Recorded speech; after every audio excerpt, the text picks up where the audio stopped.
CMR ఇప్పుడు మరింత వైభవంగా విశాలంగా మన ఉప్పల్లో గ్రాండ్ రీఓపెనింగ్ 28 మార్చ్. ఏమాత్రం బ్యాక్గ్రౌండ్ లేకుండా సినిమాలోకి ప్రవేశించి సక్సెస్ అయిన టాలీవుడ్ నటుల్లో నవీన్ పొలిశెట్టి ఒకరు. చాలా తక్కువ సమయంలోనే తనలోని టాలెంట్ను నిరూపించుకొని మంచి పేరు సంపాదించుకున్నారు. జాతీయ రత్నాలు మిస్ శెట్టి, మిస్టర్ పొలిశెట్టి తర్వాత ఒక మంచి కంబ్యాక్ ఇచ్చేందుకు నవీన్ రెడీ అవుతున్నాడు. ఇంతలోనే ఆయన ఓ రోడ్డు ప్రమాదంలో తీవ్రంగా గాయపడినట్టు తెలుస్తుంది. అమెరికాలో బైక్పై ప్రయాణిస్తుండగా ప్రమాదం జరిగినట్టు సమాచారం. ఈ ప్రమాదంలో ఆయన చేతికి ఫ్రాక్చర్ అయిందని, దాదాపు 2 నెలలు వరకు విశ్రాంతి అవసరమని వార్తలు వస్తున్నాయి.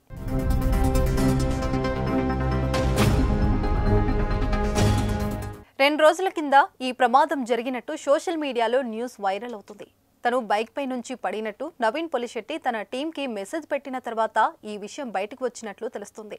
2 నుంచి 3 నెలలు రెస్ట్ తీసుకోవాలని వైద్యులు సూచిస్తున్నారంటే గట్టిగానే దెబ్బలు తాకి ఉండవచ్చని అభిమానులు ఆందోళన చెందుతున్నారు. ప్రస్తుతం నవీన్ తన తర్వాతి సినిమా సితార ఎంటర్టైన్మెంట్ సంస్థలో చేయాల్సిందే. కథ కూడా సిద్ధం చేసుకున్నారు అని టాక్ వచ్చింది. కానీ కథ నచ్చినా కూడా నవీన్ కి డైరెక్టర్ నచ్చలేదని వార్తలు వచ్చాయి. అందుకే వేరే కథ, వేరే డైరెక్టర్ ని వెతుకుతున్నట్లు సమాచారం. సితార సంస్థలో మాత్రమే కాకుండా షైన్ స్క్రీన్ లో కూడా నవీన్ ఒక సినిమా చేయాల్సిందే.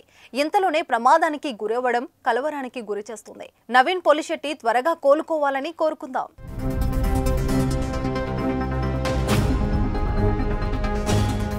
సుమన్ టీవీలో మీ పర్సనల్ అండ్ బిజినెస్ ప్రమోషన్స్ కోసం కింది నెంబర్కి కాంటాక్ట్ చేయండి.